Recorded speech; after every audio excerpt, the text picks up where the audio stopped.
So let's get started with programming in your iCombi Classic.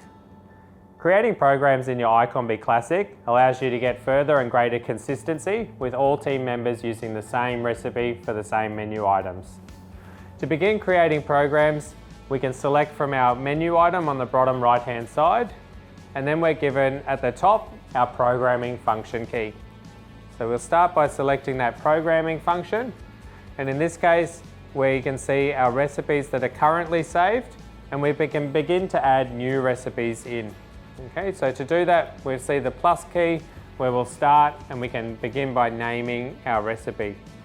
In this case, I might be doing a roast lamb, so I can begin by scrolling through and pushing in on the dial to select the letters in the name that I'd like to write. Once you're happy with the name, simply hit the tick to save that name in, and now we start creating the recipe in our cooking process.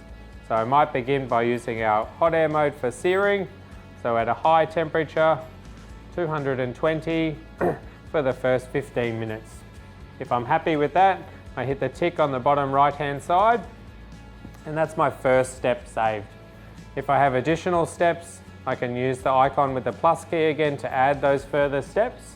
In this case, we're going to do combination, 60% humidity, 120 degrees, and we're going to use not this time, but the core temperature until we get to a core temperature of 72 degrees. Again, once we're happy, hit the tick, and if there's no more steps that we want to add, we can then hit the green tick on the notepad to save the recipe.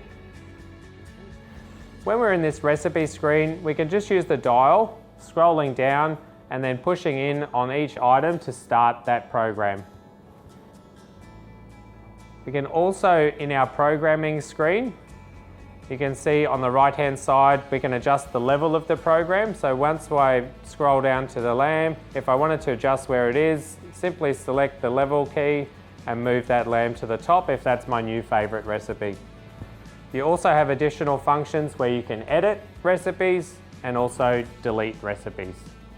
So this is how we do programming on the iCombi Classic.